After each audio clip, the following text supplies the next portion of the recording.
Olá, olá, sejam bem-vindos a mais um Etc e Tal podcast. Publicidade, marketing, cultura, negócios e tudo aquilo que não cabe numa caixinha. Eu sou o Ander, publicitário da agência Etc Creative Brand. Eu costumo falar que nem tudo é publicidade, mas tudo, de algum jeito, se comunica. E hoje o papo é sobre quem vive da comunicação no modo hardware, ao vivo, sem filtro e com muita, mas muita responsabilidade. E por isso, tem que ter estrada. Hoje o papo é com ele, Diego Macanhã, jornalista, comunicador e repórter multiplataforma. Um cara que passou pelo rádio, pelo audiovisual, pelo jornal impresso e hoje transita entre tudo isso com muita naturalidade. Seja bem-vindo, Diego. Como é que tá? Tudo bem? Primeiramente, obrigado aí pelo convite. Sinto muito honrado por participar desse teu projeto e bora lá, pode perguntar o que quiser. Para quem não me conhece, eu já atuo há 15 anos, indo para 16 anos na área do jornalismo, como produtor de conteúdo, repórter esportivo, repórter de geral, livro, etc. YouTube agora mais recentemente, rádio, jornal, tudo ao mesmo tempo, mas na medida certa. Olha que legal aí, ó, livro, tudo mais e etc. Eu gosto quando o pessoal sempre puxa o nome da agência no papo aí, é bacana. Ó, isso é brand bem pensado, Diego. Diego, olha só, cara, tudo tem uma história, tudo tem um início, né? Tudo tem um começo. Então, assim, chega um momento da nossa vida e a gente toma uma decisão. Pá, mas eu quero ser isso, eu quero ser aquilo. Quando é que foi que tu disse, pô, eu vou ser jornalista? Olha, teve duas situações que eu me lembro. Uma, eu tinha de 9 para 10 anos. Eu acho que a maioria do pessoal que acompanha aqui na região não deve lembrar. Ou os que ouvem rádio lembram da Rádio Farroupilha 680 de Porto Alegre, que foi durante muito tempo a rádio mais ouvida. E antes disso, eu ouvia muito futebol, dormindo. Ia dormir com o radinho ligado e para acompanhar os jogos do Grêmio, etc. Mas não era acompanhar porque eu gostava. Eu gostava de uma companhia, então o rádio e o esporte, assim, bem naquela época que o Grêmio acabou tendo aquele grande time de 95, eu ouvia muito rádio. E aí aquilo começou meio que sem querer me despertar, e o start mesmo foi também nesse mesmo ano de 1995, quando uma unidade móvel, quando tinha unidade móvel de rádio, foi na minha rua, ali no bairro Bom Jesus, Porto Alegre, sou natural de lá. E aí, para ganhar um kit, que era um kit ali acho que era de tempero, alguma coisa assim, eu tinha que falar a frase que era gaste as pilhas na Farroupilha. E eu sabia porque minha mãe ouvia, e até nos tempos finais, quando a rádio ela foi encerrada as atividades, tinha esse apelo popular. Então, pela minha mãe também ouvir a Rádio Farroupilha em casa, isso me despertou. E aí depois de 95 a gente pula para 2001, quando fazem aqueles testes vocacionais na escola. E aí entre as profissões que eu pensei assim, qual que eu seguiria, tinha advogado e jornalista. E depois mais uma vez teve o hiato. Assim, foi da mesma forma que eu comecei a ouvir rádio, jogava futebol de botão imaginário, narrava partidas imaginárias com bonecos, com qualquer tipo de objeto, com botão no videogame, eu narrava esses jogos. E aí isso teve um lapso que eu parei de 97 até 2001 e de 2001 até 2006, quando o Grêmio volta para a primeira divisão naquela forma apoteótica. E eu volto a acompanhar a rádio. Aí tá, agora eu vou fazer jornalismo, mas eu acabei não escolhendo jornalismo, fui fazer publicidade no primeiro semestre. E aí eu pensei, tá, se eu for fazer publicidade eu vou ficar longe do rádio. Não deu um semestre, eu fui pro curso de jornalismo na UBA da Canoas e segui lá até eu mudar aqui para Frederico, que já vai fazer 12 anos agora em janeiro. Deixa eu te perguntar, que idade tu tinha em 95? Eu tinha 9 para 10. 9 para 10.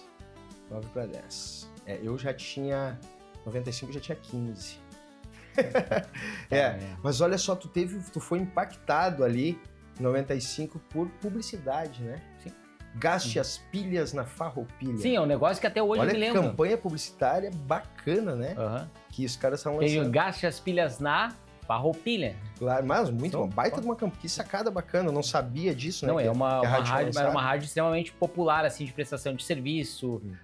Chegava, às vezes, até, desculpa a palavra, sair sangue do rádio, porque era a polícia, era a prestação de serviço, era lá a tia que precisava de um remédio, um que precisava de uma cadeira de rodas. Então, isso meio que internamente isso foi me despertando essa vontade, assim, de não de servir, mas de comunicar, de poder colocar para fora e ser voz também, às vezes, de pessoas que não têm voz. Então, o jornalismo, ele desperta isso na pessoa também. Não, e tu é comunicador por natureza. Eu acredito que a tua maneira de se comunicar, que a gente conhece aqui em Frederico já há vários anos, ela é muito natural, muito de ti, né? Muito mais do que da faculdade. A gente sabe que tem uma base aí, né, acadêmica, sempre é bom, sempre ajuda muito, mas a comunicação, ela nasce no ser humano. Tu acredita nisso? Sim.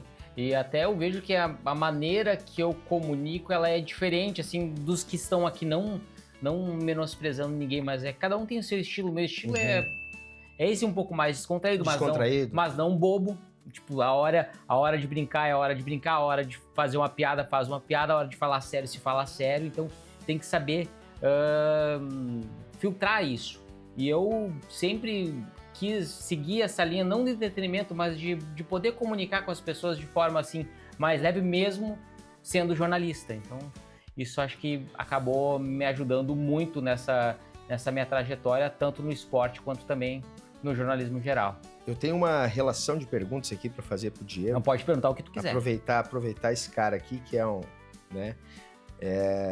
é o camisa 10 aí hoje, principalmente quando a gente fala de jornalismo esportivo. Mas vamos para a origem tua em Frederico. Como é que tu veio parar em Frederico? Antes de eu entrar aqui em outras perguntas aí. Eu vou começar, eu sempre busco ali os hiperlinks, assim, já que a gente fala sobre o jornalismo multiconvergente, que é rádio, jornal, livro, etc., o offline, online e o rádio, que é a Rádio News. 2013, eu cruzo por uma pessoa que depois viria me trazer para cá, chamado Samuel Siqueira da Silva. Isso num clássico do Vale, que era Novo Hamburgo e Aimoré. Eu passo ali por ele, ali nas arquibancadas ali do estádio do Novo Hamburgo, que é lá quase na saída do município de Novo Hamburgo, que é o estádio do Vale. Eu passo por ele e ele não me cumprimenta. Ele diz que não ouviu, até porque o Samuel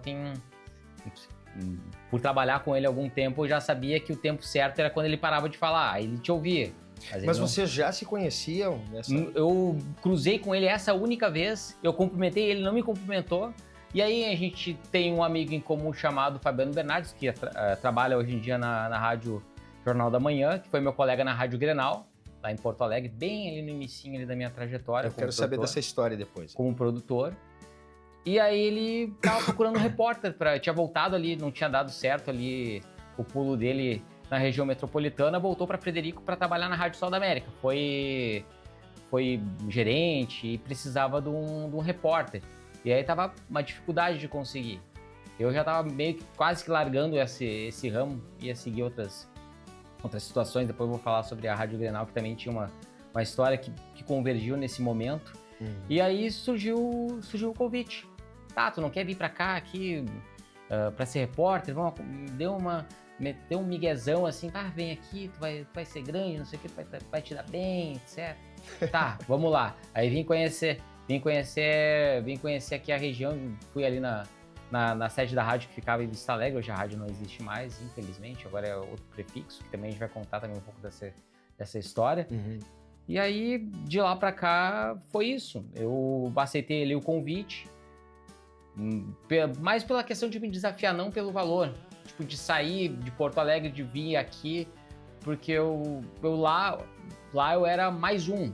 Aqui eu poderia ter, assim, uma carreira e ter uma visibilidade legal, mesmo que não cobrisse mais dupla Grenal.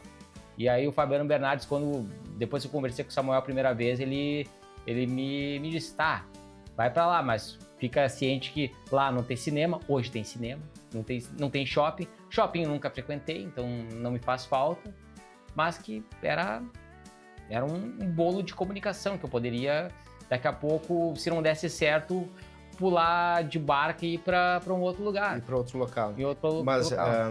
Mas uma pergunta que eu tenho que fazer, daí você veio para cá, foi em que ano? 2015. 2015. 28 de janeiro de 2015. 28 de janeiro de 2015. E aí você se estabeleceu, enfim. Antes de eu pegar um outro gancho aqui, uma coisa aconteceu. De fato, você se destacou. A nossa profissão na comunicação, ela é um pouco ingrata de maneira financeira. Talvez tu é o único milionário aqui nessa conversa. Muito pelo contrário. Mas a gente sabe, o comunicador independente, o cara do marketing, o cara da publicidade, o cara do jornal, assim, cara, não é fácil, é uma batalha e tal, mas visibilidade a gente consegue se a gente é bom. Tem vários que começam e não conseguem. Você, de fato, tu disse assim, vou sair de lá que aqui eu sou mais um, né? Eu acredito que você se destacaria lá também, porque você se destacou aqui, continua se destacando, é muito conhecido, né? Os veículos também te dão essa vitrine, eu acho que isso é bacana, mas também pro formato da tua, ou melhor, da maneira de você, do teu jornalismo, acho que isso é bacana. Mas o que eu quero te perguntar é o seguinte, mas e a Aline? Aline? E aí? Surgiu em meio a isso. Surgiu em meio a isso. Quem e hoje, foi quantos filhos? São 2 filhos. O Pedro tem 8, vai fazer 9 agora em janeiro de 2027. E a Manu que nos próximos tempos vai completar 5 anos já. Olha aí. Eu conheci a Aline também da mesma forma que eu conheci o Samuel, de cruzar e... E ela não te olhou? Não me olhar. Sempre que maravilha. Tipo, 2 pessoas que são extremamente importantes aqui na minha trajetória aqui, são pessoas que não me olharam. Tipo, eu fui tentar, que eu nunca fui simpático, assim. Eu passava pelas pessoas, assim, na rua, não cumprimentava. Hoje, boa tarde, bom dia, boa noite. Isso. Porque também, até pela profissão, às vezes as pessoas perguntam, tá, e aí, como é que tá o Grêmio? Tá, e o União, não sei o que, vai contratar quem? Aí, então, isso criou, assim, e até achava estranho, assim, que às vezes as pessoas cumprimentavam, não sabia, assim, se eu cumprimentava de volta, e eu aprendi, assim, ao longo do tempo a cumprimentar as pessoas também.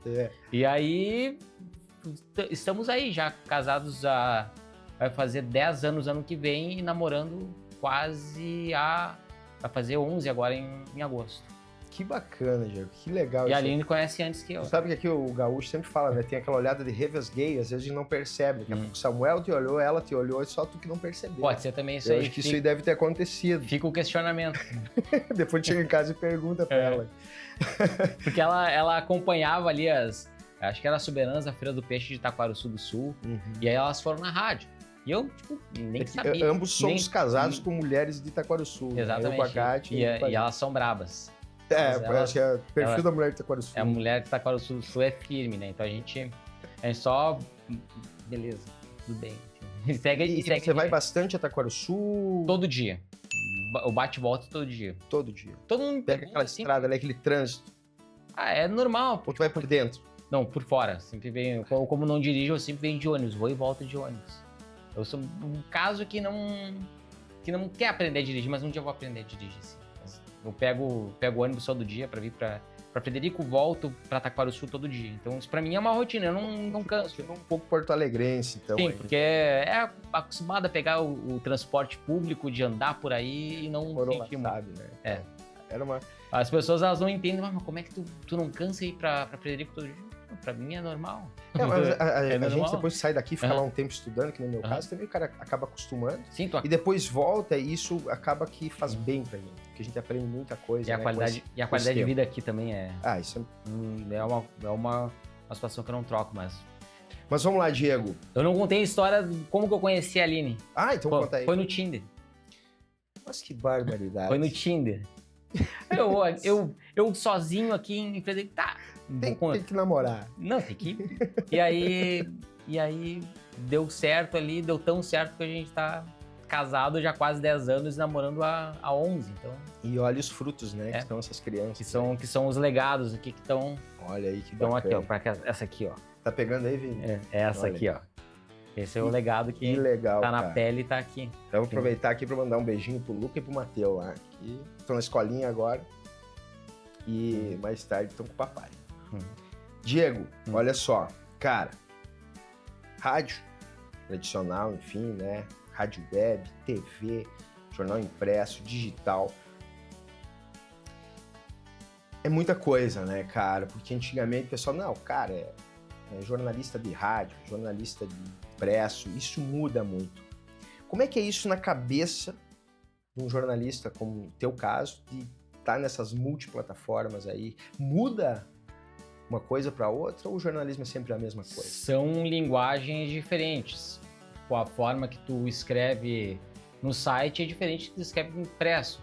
A forma que tu comunica no rádio é diferente da forma que tu comunica na internet, que é para um outro público. Então são perfis de públicos diferentes que eu creio que é mais por um ato de sobrevivência de jornalista e tentar se adaptar a essas situações do que propriamente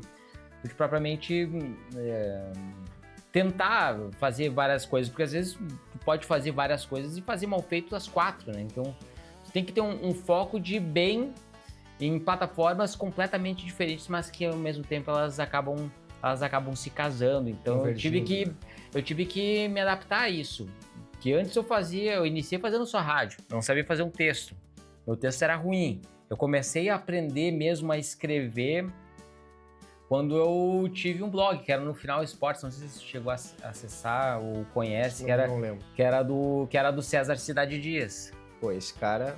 Que era do César Cidade Dias que acabou quebrando o portal lá, que era o Final Esportes, que era o portal mais acessado em Porto Alegre. Você teve um blog lá dentro. Tive um blog ali dentro.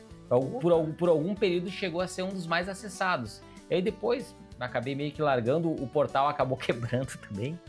E aí o resto é história. Mas eu tive que transitar, de tentar fazer o rádio bem feitinho, que eu acho que pra mim é o que me deu absolutamente tudo que eu tenho hoje. Não é muito, mas o que eu conquistei foi graças ao rádio, foi graças ao jornalismo esportivo.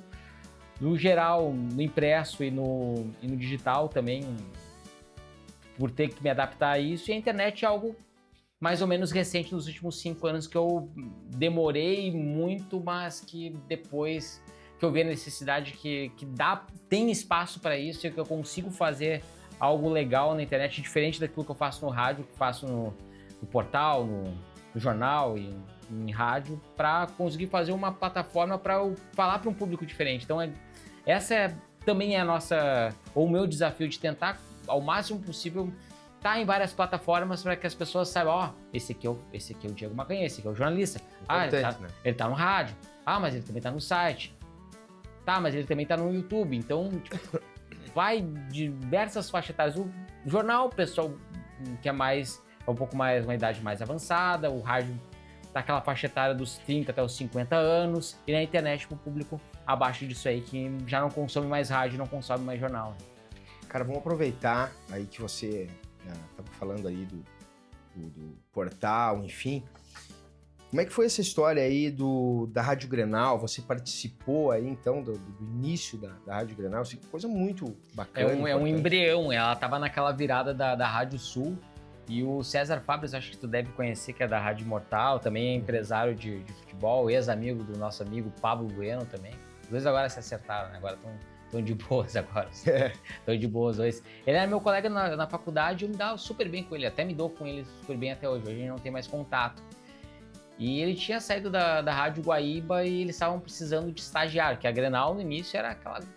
Hoje continua sendo uma gurizada, mas uma gurizada, com todo respeito, bem mais abaixo do que o nível que tinha naquela época. Tinha o próprio César, tinha o filho do Marco Antônio Pereira, o Henrique Pereira, tinha o Calvin Corrêa, que hoje está na Bandeirantes, o Cristiano Oliveira, que passou pela Guaíba e que está hoje na Rádio Mortal com o César.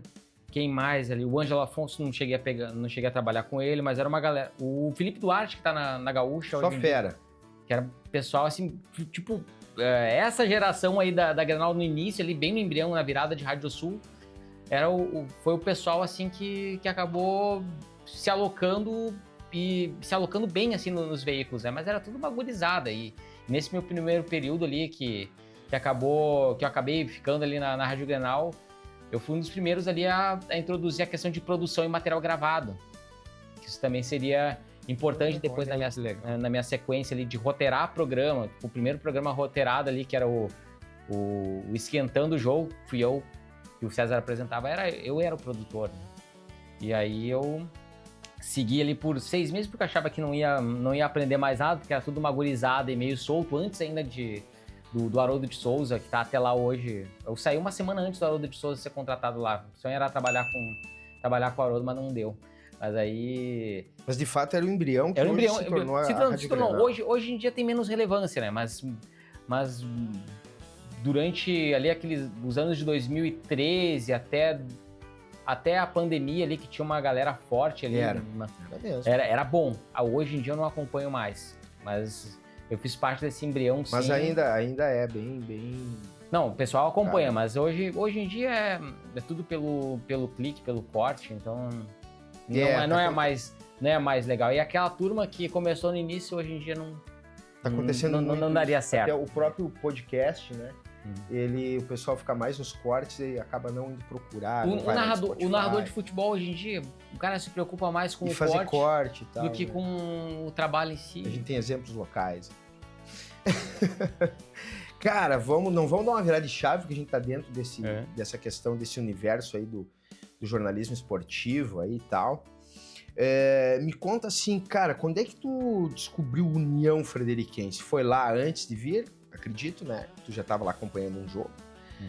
Mas, de fato, saber a história, como é que surgiu esse clube e tal. Aí, porque eu quero aqui que a gente conte um pouquinho fale um pouquinho de 2 caras que, para mim, são muito especiais. Me ferraram nessa desde o início. Acabaram com a minha vida. Vou olhar vida. bem pra câmera ali, pro Samuel da Silva e pro Márcio Barivieri. Esses caras aí me ferraram. Até hoje aí são 16, né? Faz 16 anos. Eu tô envolvido agora, ficando pronto aí as novas camisas aí pra 2026. Já estão prontas, estamos só botando os patrocinadores, mas a gente não mostra. Não, pra jornalista a gente não mostra. Não, mas não vou fotografar, meu celular tá ali atrás, eu deixei ele escondido. Já tá aprovada pela direção ali, tô ajustando algumas coisas com o Cantarelli, com alguns patrocinadores, tá show. Mas me conta aí, o que tu sabe dessa história, dessa fundação, pra gente ir trocando essas figurinhas aqui. O primeiro contato que eu tive sobre União Frederiquense, acho que foi 2010, quando o Giscard Salton, acho que ele concedeu acho que uma entrevista para a Rádio Bandeirantes. Eu ouvia rádio, hoje bem menos, mas eu acompanhava a rádio direto. Eu lembro, não sei se foi naqueles períodos que a dupla Grenal não tem aquela entre-safra ali virada de 2010 para 2011, que não tem nada. E aí o Giscard, ele era... conselheiro do Inter. Ele cuidava da base do Inter. Cuidava da base do Inter. Era bem envolvido. E aí ele tava comentando ali que a cidade dele, com aquele jeito, aquela voz peculiar dele, aquele sotaque peculiar dele, que a cidade dele tava montando um time de futebol, que ia estrear em fevereiro e tudo mais. E aí foi teu primeiro contato? Foi o primeiro contato. Aí depois, mais uma vez, aquele lapso de tempo, de 2011 salta para 2014... A gente estava viajando para Criciúma para fazer um jogo Criciúma e Inter pelo Campeonato Brasileiro 2014. E aí o pessoal brincando ali no carro. E aí dizendo assim, no ano que vem nós vamos para Frederico Westphalen. Fazer o que em Frederico Westphalen? Porque a União Frederiquense subiu. Tinha subiu de forma apoteótica em cima do Brasil de Farroupilha, que até um amigo meu até hoje, ele detesta o pessoal de Farroupilha, ele detesta ali o Brasil de Farroupilha, que é o Rodrigo Aliar, de abraço pra ele se estiver acompanhando a gente.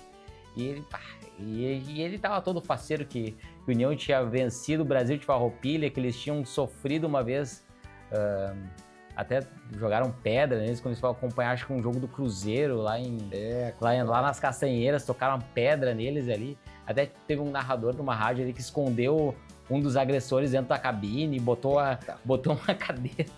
uma cadeira escondida ali na porta para a polícia não entrar ali, para a brigada militar. Rapaz, eu não sabia disso. Um rolo. E a partir disso, tipo, se o Brasil não subir, se o Brasil der tudo de errado com o Brasil, o Rodrigo Aliar está feliz. E ele comentava isso aí, que a União subiu em cima do Brasil, não sei o quê, e xingando, eu não vou dizer as palavras que ele proferiu aqui, mas... Futebol é que nem o Brasil, não é para amador.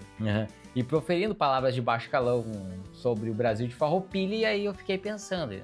E 6 meses depois eu tava mudando para cá. Quem é esse União Frederiquense? Aí até consegui me situar com as histórias. Eu, no início, achava que o Samuel tava me passando o cachorro ali, que a gente usa a palavra passando o cachorro quando o cara tá te dando migué, né? Não, porque eu sou conhecido, não sei o quê, porque eu sou narrador e eu fundei esse clube, não sei o quê, que vai ser grande. Tá bom, então. Ali vamos. não te mentiu. Não, não mentiu. Aí os caras... todo lugar que eu andava com o Samuel pra cima e pra baixo no início ali. Aí os caras, tá aí, União, não sei o quê. Aí todo lugar, tá aí, União, hein? Tá aí, União. E aí isso ficou reverberando na minha cabeça. Pô, o cara não tá me passando o cachorro, o cara não tá me mentindo. De fato, o negócio é sério, então vamos tentar se espichar e ver o que acontece. Mas e aí, ele chegou a te contar quem é que teve essa ideia do clube? Mas com certeza. Ele, o Márcio e depois você na questão da confecção do Deixa eu te falar assim. do material. Eu tenho certeza absoluta, que os dois estavam em algum lugar e eu imagino onde eles dizem que foi em outro lugar que eles tiveram a ideia, o Márcio e o Samuel. Mas eu sei que foi num bar aí tomando uma caipira. Isso eu sei. E aí eles dizem que não. Mas, de fato, os dois tiveram essa ideia e, obviamente, eles foram buscar algumas pessoas, né? Eu, no caso, não tenho certeza se era uma Expofred na época, se era alguma feira em algum lugar, e o Samuel chegou para mim. Bander, o negócio é o seguinte, tem um projeto aí e a gente vai montar um time de futebol aí, nós vamos entrar na 2ª divisão do Campeonato Gaúcho. Olhei pro Samuel e disse, mas isso não existe, né, cara? Vocês estão malucos? Não, eu e o Márcio tínhamos uma ideia, já conversamos com fulano, fulano, quem? Enfim, para citar esses nomes aí do que eu lembro. Não quero aqui deixar ninguém para trás, mas às vezes o cara não lembra. E eu preciso, enfim, resumindo, eu preciso que tu faça para nós o brasão, porque tem que mandar para censura, não pode ter nada igual no mundo, e papai, depois tem que fazer as camisetas. Quando? Não, vamos marcar sexta-feira na comunitária. O Samuel trabalhava na comunitária, né? E aí o Teles cedeu espaço, né? Então estava lá o Teles atrás de um vidro. E cheguei lá. Samuel, Márcio Bariveira, Celso Oliveira, meu amigo finado Guacho, tá? Que ali o Celso Ipiranga, Guacho e Itapajé, ia jogar no Itapajé, então aí nasce já muita coisa. E éramos nós ali, nesse momento, decidindo o nome do clube. Aí disse, não, vai ser então União Frederiquense, já estava meio que na cabeça, já tinham falado isso. O Márcio, vamos botar de futebol? O Bariveira, então vamos botar de futebol? Você tá ali, anota e tal, meio que com um notebook junto numa mesa na rádio. Tá de futebol, voltei para casa correndo, tinha que nessa sexta-feira mesmo, se não me engano, mandar para eles. Eu não tenho certeza, mas acho que iam mandar pro Salton mandar esse brasão para algum lugar. Aprovou, não, minto, daí passei o final de semana fazendo. Na segunda tinha que enviar, já enviamos.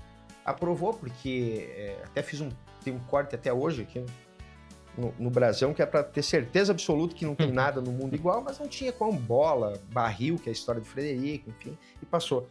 E nós reestilizamos em 2015, 2020, não me lembro. 2020 para 2021. Reestilizamos, era reto, daí nós reestilizamos um pouco, enfim. Não, minto, 2021 para 2022. Isso, reestilizamos, né, mas ele era retinho e tal, nisso.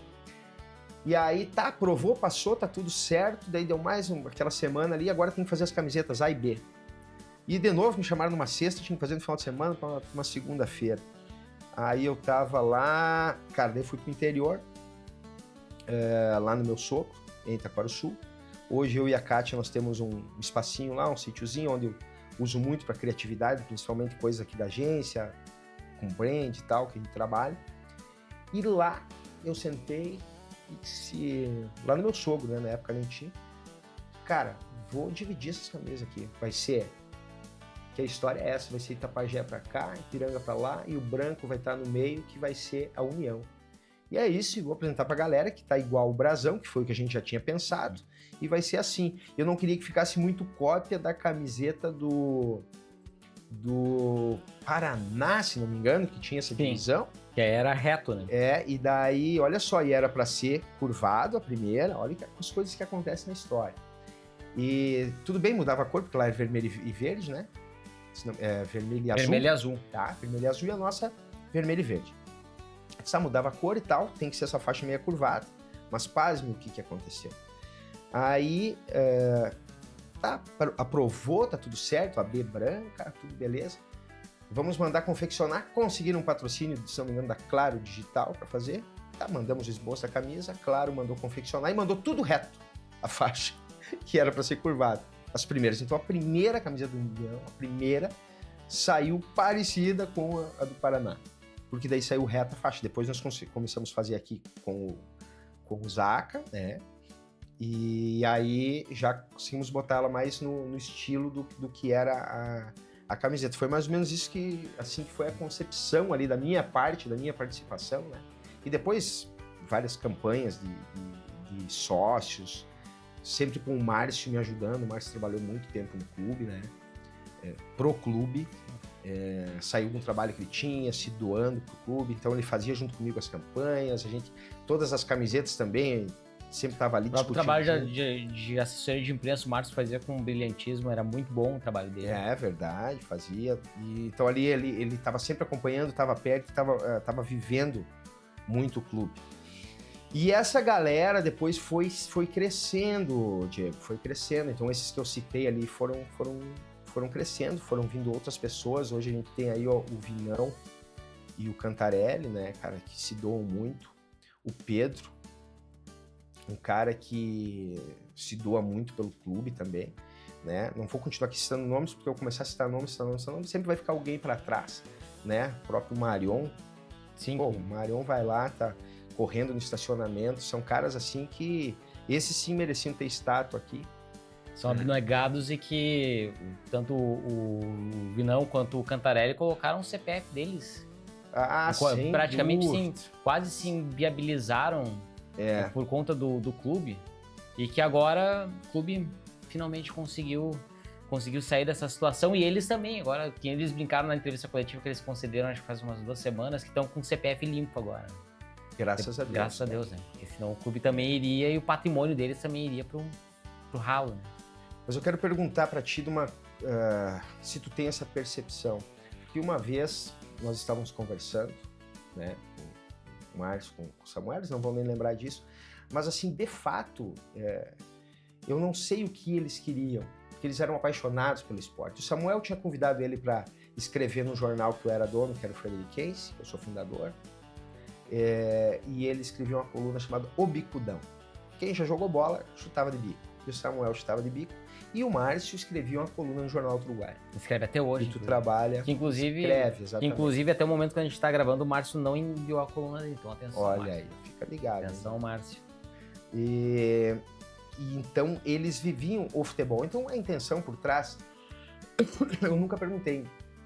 Mas, hoje, eu sei que eles fizeram com que Frederico Westphalen, por meio do União Frederiquense, tivesse uma visibilidade muito boa na região, depois no estado, porque subimos e ganhamos isso, e em alguns momentos aí até uma mídia quase que nacional acontecendo, e pode acontecer no futuro. E essa percepção aí, tu chegou a ter no início, o clube vai entrar na segunda divisão, isso aí vai se ferrar, ou tu imaginou, isso pode ser grande, assim, do jeito que está sendo aos pouquinhos, né? Eu acredito que o União ele cresceu de forma muito rápida para um clube que tem 15 para 16 anos, ter um estádio, ter 2 títulos, conseguir vencer um Grêmio, por mais que seja o pior Grêmio de todos os tempos, que jogou aqui em Frederico Westphalen e que pela primeira vez eu torci contra o Grêmio. Porque pro União era importante aquela vitória. Aconteceu comigo também. Sim, eu sou cônsul comunicador do Grêmio aqui em Frederico e na região. Muito me honra. Obrigado aí o Thiago Rissoni também. Todo o pessoal do consulado do Grêmio que me indicaram na época, em 2022. Mas que são epopeias. Quando que um clube com 15 para 16 anos já tem 2 títulos, tem um estádio, tem uma visibilidade. Em 2022 para 2023, um clube vendeu 800 camisas. Não, mais de 1.000 camisas. Foi mais de 1.000 camisas que vendeu entre 2021 e 2022. Depois, em 2023, chegou a ser, por bem ou por mal, o 3º clube mais falado no Rio Grande do Sul, depois de Grêmio e de Inter. Aqui no extremo norte do Rio Grande do Sul. Eu também falo bastante sobre isso, que se aparece nos jornais ali Frederico Westphalen na previsão do tempo não é porque a RBS acha o Frederico Westphalen uma cidade bonita, encantadora, é por causa do União Frederiquense. Olha que bacana, cara. A percepção que eu tenho é essa. Vai falar sobre Frederico Westphalen. Já na cabeça vem União Frederiquense. O meu pai também, que é quase um cônsul do União lá em Porto Alegre, ele no Vale do Taquari também, no limite da Serra. Se apaixonou pelo clube. Ele tem camisa, o pessoal pergunta ali, de Frederico, não sei o que, o Frederiquense. Todo mundo sabe quem é União Frederiquense de Futebol e associa a cidade de Frederico. Então, uma coisa tá atrelada à outra. Tipo, União Frederiquense colocou Frederico Westphalen no mapa do futebol do Rio Grande do Sul. Pô, que legal. E quanta coisa grande pode vir pela frente, sabe? A gente sempre sonha, né, quem tá ali dentro, e pensar assim, cara... Sonhar não custa nada. E daqui a pouco acontecer uma Copa do Brasil, né, Diego? Então isso... Uma Série D que com o União... Ganhar de um Flamengo aqui... União, por um detalhe, não jogou uma Série D em 2016. Já começar ali. Então, cara, tem muita coisa ainda pra acontecer no clube, eu acho isso muito legal. Mas assim, ó, fazer um intervalinho aqui, mas no ar, né? Pra fazer um intervalinho aqui e falar do Tudo é Mentira, é Tudo. E depois nós vamos falar que o Diego também tem um livro, tá chegando aí, tá? Tudo é Mentira, Tudo é o guia criativo das verdades reinventadas.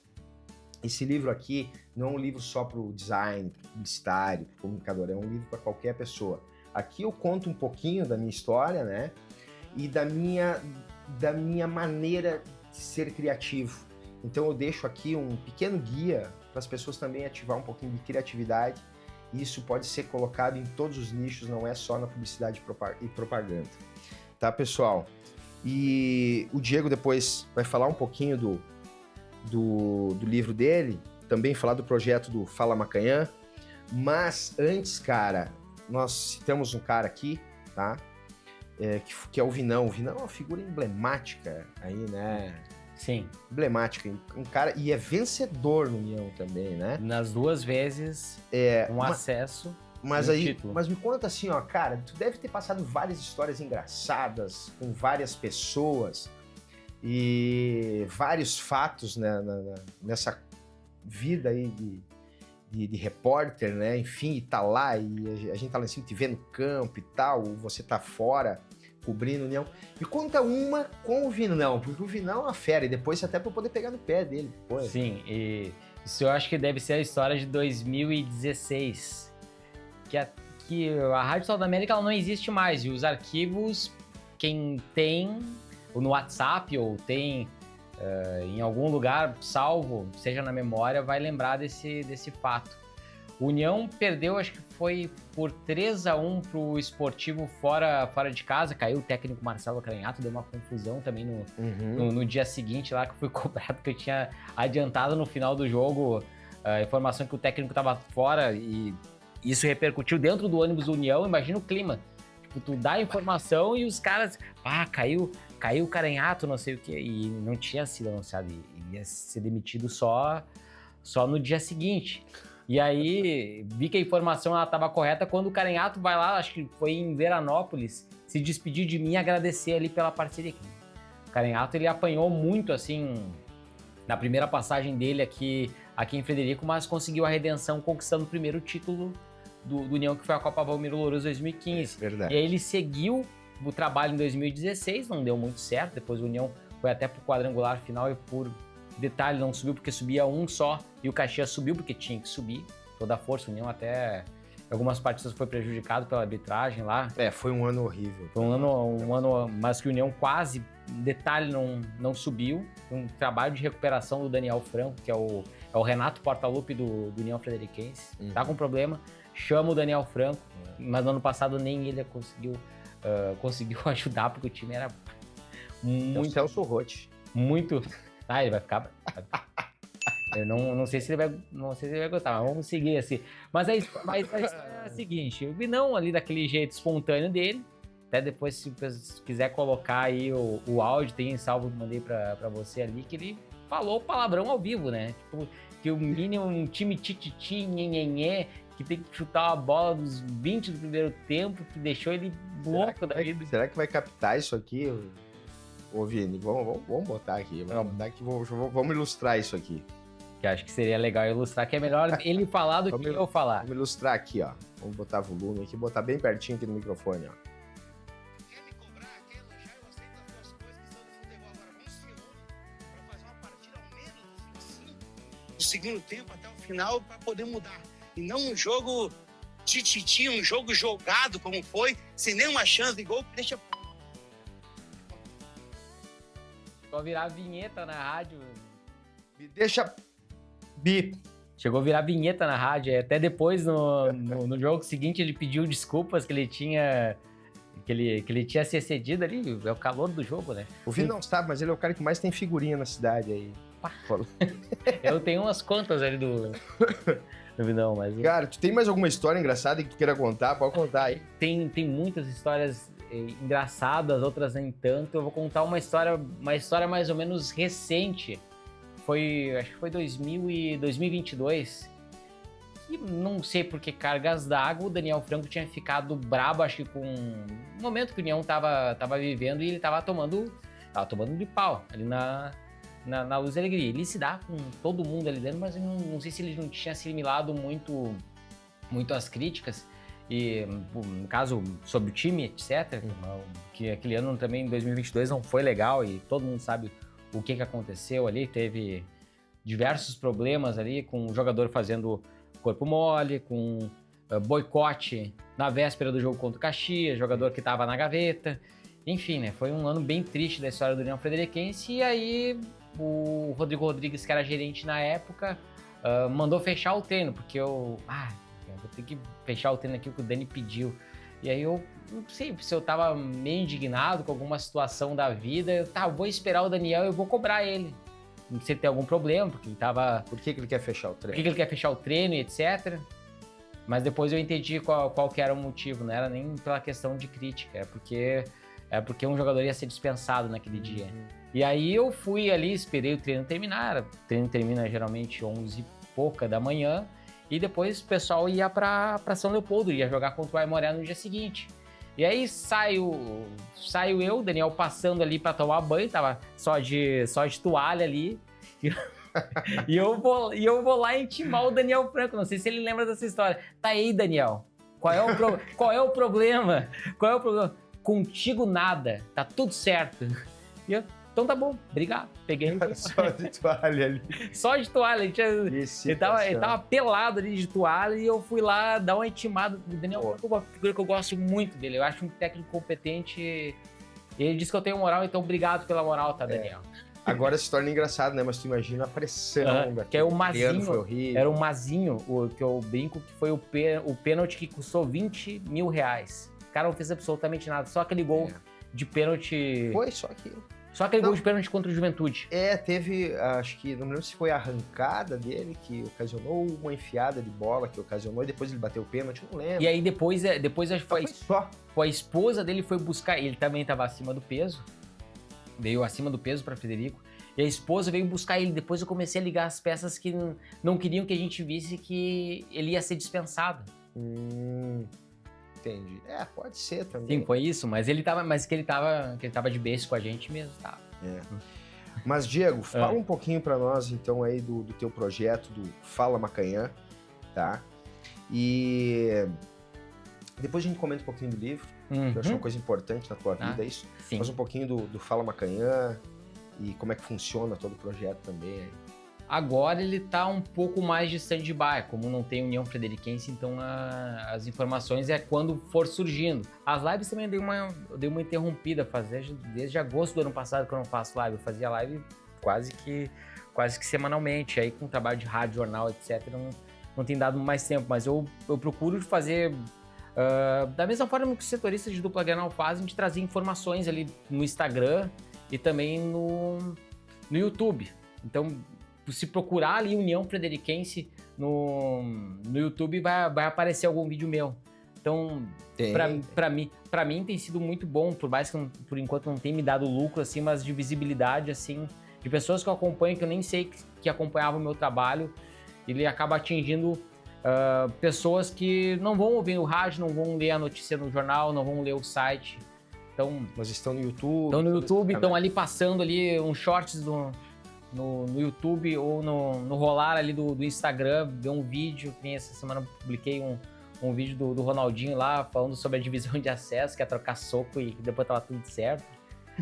Coisas assim, mas mantendo a seriedade e trazendo informações que depois eu vou retroalimentar ou na rádio ou no jornal e por aí vai. Enfim, com o jornal agora, né?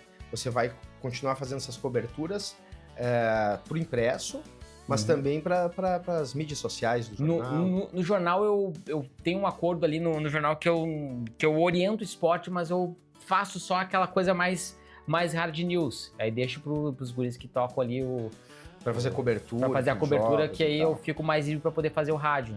Então, entendi. Que o rádio para mim, em época de união, é a minha prioridade, assim, é a minha Copa do Mundo. Então, no jornal sempre eu auxilio com pautas, ó, vai lá no fulano. Tipo, coisas que eu não faço no rádio. No rádio, eu e eu mesmo, troco uma ideia ali com o Celso Santos, troco uma ideia com o Lucas, ali, tá, tem isso aqui, posso falar? Vai. E ali é um timaço também. Não, né, ali é o nível altíssimo, assim, de profissionais, assim, que mais profissionais são amigos, então é meio que trabalhar por música, um já sabe a respiração do outro, por trabalhar bastante tempo, quase meia década juntos, Queiroz, Lucas e o Celso já trabalham mais de década e meia juntos, então é uma sinfonia praticamente, é o tic-tac do rádio esportivo da região. É verdade, não, isso é verdade. Diego, olha só, sobre o teu livro, Os Troncos da Família Botton no Sul do Brasil. O que te motivou a transformar história em registro?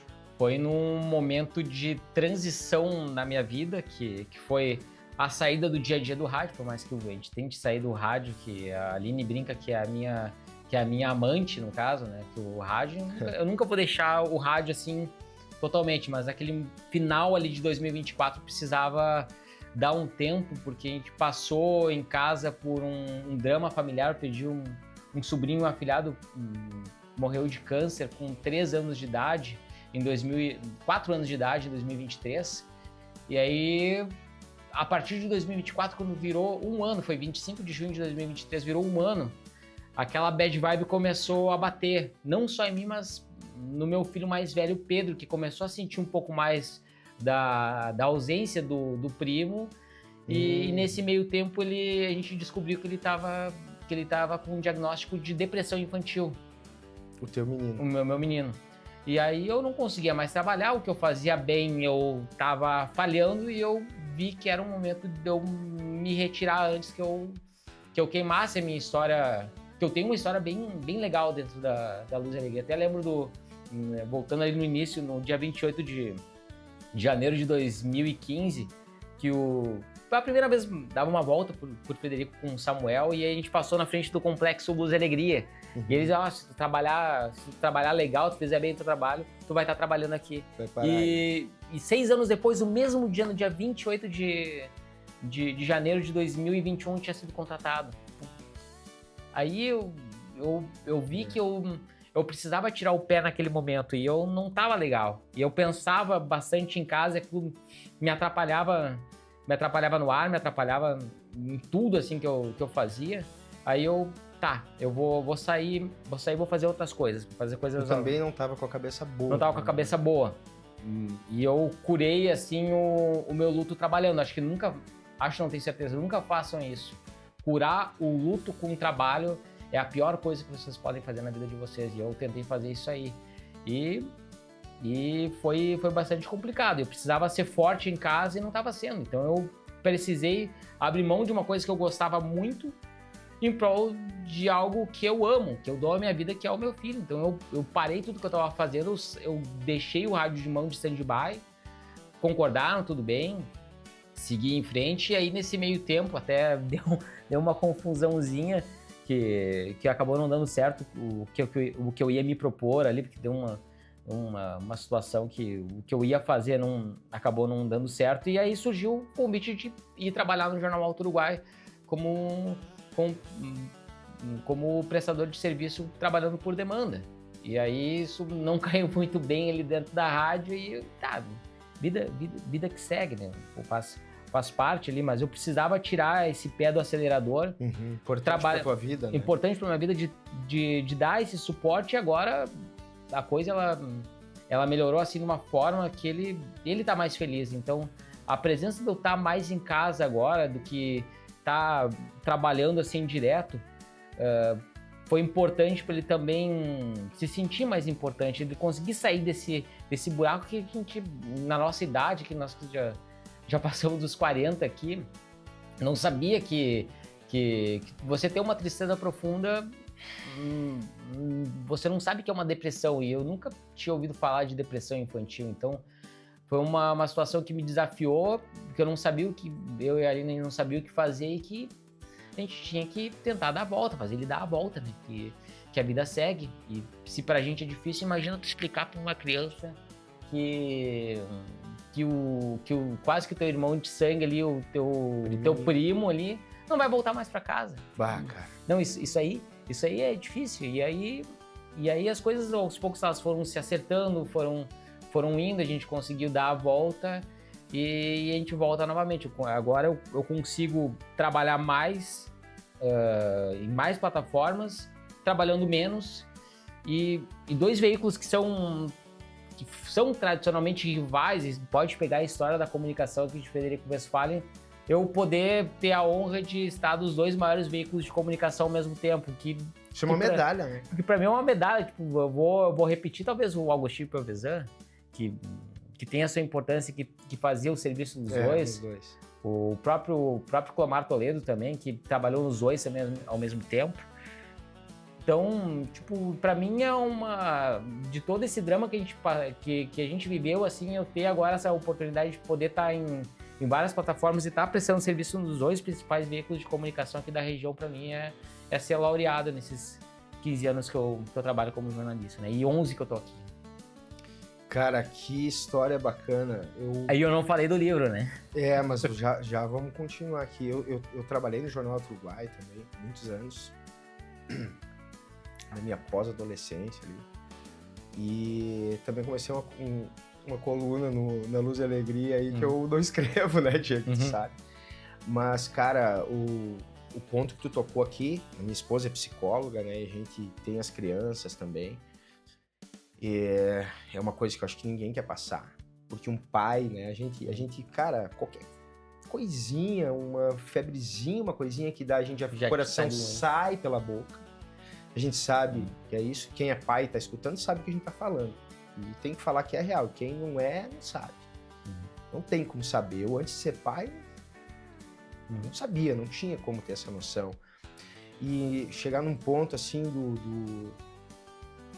um pai ver o filho sentindo a falta de alguém que nunca mais vai voltar, isso deve ser muito pesado para um pai, porque eu sei que tu tá emocionado, mas não tem nem como explicar para essa criança, né? E depois, pior de tudo isso, né, Diego, é você ter que ser forte no meio disso, porque tu também acredita que estava entrando numa depressão aí. Sim. E eu consegui dar a volta nessa situação justamente porque eu precisava ser forte. Eu até, nesse período ali que já estava mais ou menos estabilizando, e até por isso eu vim com a camiseta Arte Suave, que comecei a praticar jiu-jitsu também, foi algo que me ajudou, assim, muito. Porque eu já tinha superado essa questão, mas eu não sabia o que fazer. E aí eu comecei a pensar assim, eu já tinha enrolado o Léo Cerutti umas 200 vezes, desde 2022 que ia começar a treinar, e aí 2025 eu comecei a treinar, já que era para se desafiar 2025, eu me desafiei. Aí fui praticar jiu-jitsu e aí eu fiquei pensando assim, o que é o cara torcendo o teu braço ou te finalizando ali, dar as três palminhas as três tapinhas para o cara largar o teu pescoço, comparado com a dor que teu filho sente. Então é algo assim que para mim foi uma linha de corte, assim, que eu, a partir disso, eu comecei a ter um pouco mais de força, porque o que é uma dor que tu tá sentindo, tu não consegue tirar a dor do teu filho, né? Isso é bastante impactante, né? Mas graças a Deus agora ele tá bem, eu consigo ter as minhas rotinas trabalhando menos e estando mais em casa, né? E bom que os veículos, eles permitem que eu possa fazer isso aí. Então, pra mim tem sido bem importante essa virada de chave, e agora eu sou do grau 1 quase pro grau 2 na faixa branca, né? Tô perigoso agora. Cara, que bom, Diego. Essas terapias ocupacionais, não é bem isso, né? Mas dá pra dizer que pro teu momento talvez seria uma terapia ocupacional. Sim. Pra você, né, também ter um momento de se libertar de algumas cargas, né? Sim, eu brinco nas redações assim que, eu vou, antes de eu matar alguém aqui, eu vou lá vou lá praticar um jiu-jitsu.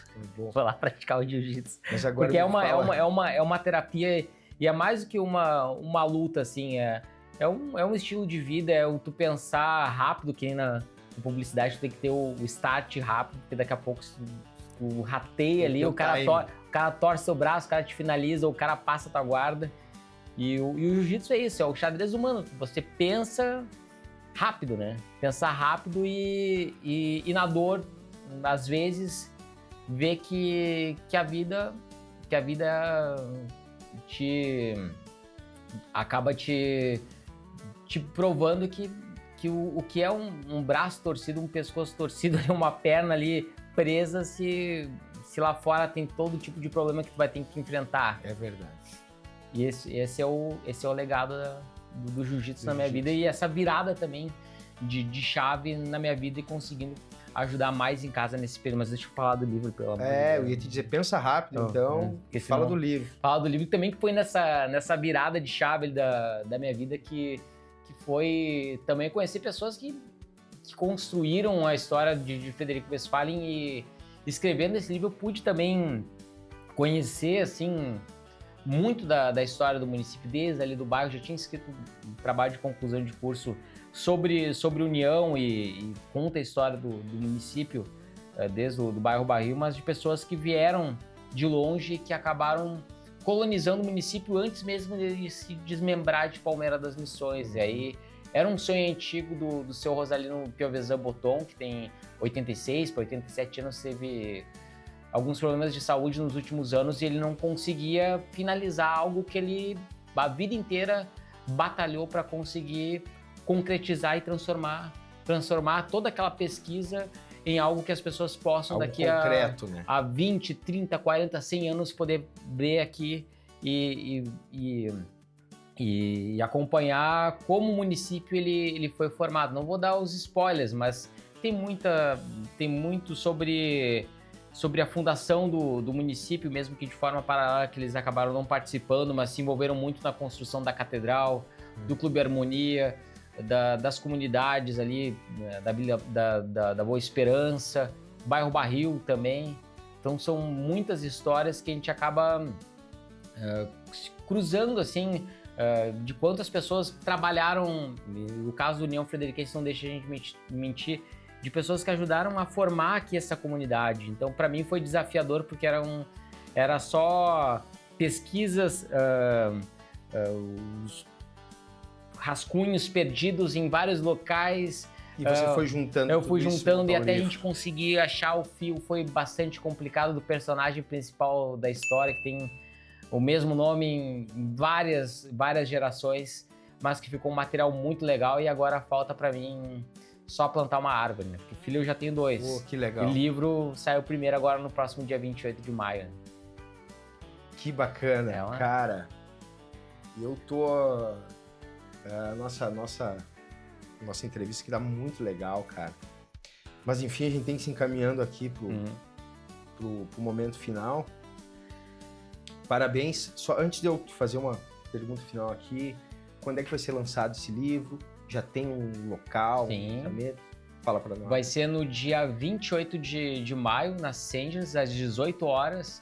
Aí a gente tá preparando algumas surpresas ali, que é um evento mais social, que o senhor será convidado para participar. Opa! Vai ter uma sessão de espumantes, de vinhos também. Agora eu vou. Não, vai ser bem legal. Vai ter o livro também, que é distribuído pela Vitrola. Nossa parceira, nossa cliente aqui. Trabalho sensacional que eles fizeram. E aí, a emoção, assim, de pegar o boneco do livro, mesmo não sendo capa dura, mas já com a brochura dele, é a mesma coisa de ver o teu filho nascendo. pela primeira vez, é um negócio assim É lindo, né? espetacular, assim. E aí, quem quiser vai estar disponível para comprar. Algumas cópias a gente vai distribuir para alguns convidados. E vai ser um momento bem bacana para mim. Já reserva o meu lá. Ah, com certeza. Eu faço questão de comprar. Não, com certeza. Eu sei que é uma mão. É Não. puxado, não é fácil. Foi muito puxado também. Agradecer o Marcos Boton e a Vitrola também pela indicação do trabalho. Foi um trabalho muito legal de resgate e que valoriza também o senhor Rosalino Piovesan Boton, que tem uma história que o pessoal vai poder acompanhar. A gente não falou muito da história dele, mas ele ajudou muita gente. Então, Imagina ele contando a história da construção da catedral. Cara, não tem como não ler. Do pai. Monsenhor Vitor Batistella tem muito sobre o Monsenhor Vitor Batistella também, naqueles primórdios ali antes ainda de ser catedral, das festas de comunidade, do envolvimento. Então vai ser um negócio, vai ser um ato assim para mim muito especial, mas para ele que realiza um sonho e eu pude realizar esse sonho dele, vai ser algo que já me enche de orgulho e que vai ficar de legado para a cidade, né? E tem a parte 2 que a gente está negociando aí, que é sobre a família Piovesan, mas eu acho que já tem um livro sobre a família Piovesan, mas do lado do seu Rosalino, que a gente contou a história do pai dele, que é Boton. E a gente pensa no futuro fazer sobre a mãe dele, Outro lado. que é a Rita Piovesan. Que bacana, cara. Parabéns. Diego, olha só, cara, a gente vive um momento, a gente sabe, né? Cara, a informação é instantânea, tudo muito rápido, tudo não para. Mas qual é o papel do jornalista que quer continuar sendo relevante como tu é hoje, no meio dessa confusão de informação que a gente vive? Eu acho que tenho certeza que o primeiro passo é ter credibilidade para ter relevância, porque as pessoas elas não vão dar bola, compartilha algo que às vezes acaba não se confirmando. Então as pessoas, se elas te leem, elas te escutam, elas te veem, tu acabas sendo assim o diferente da maioria dos profissionais que estão aqui. Então eu espero que ao longo dos anos ou das décadas as pessoas elas possam, se eu tiver 1% assim de relevância ainda no jornalismo ou em qualquer lugar, assim, que as pessoas elas possam dizer, ele deu uma informação ali que aconteceu, Diego Macanhão, um cara que dá para confiar, foi ele que escreveu. Isso para mim é o que eu busco sempre, que as pessoas elas não que eu nunca quero ser mais importante do que a notícia, mas que as pessoas elas vejam no meu nome a palavra credibilidade, que elas consigam associar isso e não eu ser mais do que a notícia. Não importa se eu dei a notícia em primeira mão ou não, mas que as pessoas elas confiem naquilo que elas estão lendo, que elas estão ouvindo e digam, não, esse aqui eu posso confiar. E é só isso assim, que eu gostaria de ter de legado, que as pessoas elas conseguissem associar o meu nome a essa palavrinha chamada credibilidade. É a verdade acima de tudo, né? Uhum. E ainda mais nesse mundo que a gente vive hoje aí, que dá muita confusão. Diego, olha só, uma última pergunta, que pode ser bem categórico e simples para responder. Eu vou pedir para a câmera ficar fechada em ti agora e você olhar para mim e não para a câmera. Responde pro Ander. Qual é o teu sonho? O meu sonho é aquilo que eu respondi anteriormente, é ter relevância, que os meus filhos eles possam olhar assim para trás e dizer assim, meu pai fez alguma coisa, meu pai conseguiu mudar uma história, sair lá do bairro Bom Jesus, onde a maioria das pessoas ou morrem cedo ou não tem oportunidade na vida, para vir aqui no extremo norte do Rio Grande do Sul tentar alguma coisa. E se eles ouvem assim ou me veem na televisão, eu fico muito feliz, porque isso vai ficar na memória afetiva deles, e eu gostaria assim muito, esse é o meu sonho, que eles saibam que o pai deles fez algo de relevante que talvez tenha mudado a vida de alguém, né? Ou, sei lá, com uma piada durante uma transmissão esportiva, uma informação durante um jogo de futebol, ou apresentar um pré-jogo, que é a coisa que eu mais gosto, que é apresentar um pré-jogo no rádio, mas que eles lembrem que eu tenha feito algo de relevante, que eles guardem isso para sempre, né? Que eu batalhei muito para conseguir dar um futuro legal para eles e que eles lembrem disso aqui, que o pai deles é jornalista e que esse é o legado que eu quero deixar para eles, que é a verdade, sempre. Diego, Obrigado pelo convite, tá? eu que te agradeço. Show de bola. Obrigado, tá, cara? Valeu, pessoal. Esse foi mais um Etc e Tal Podcast.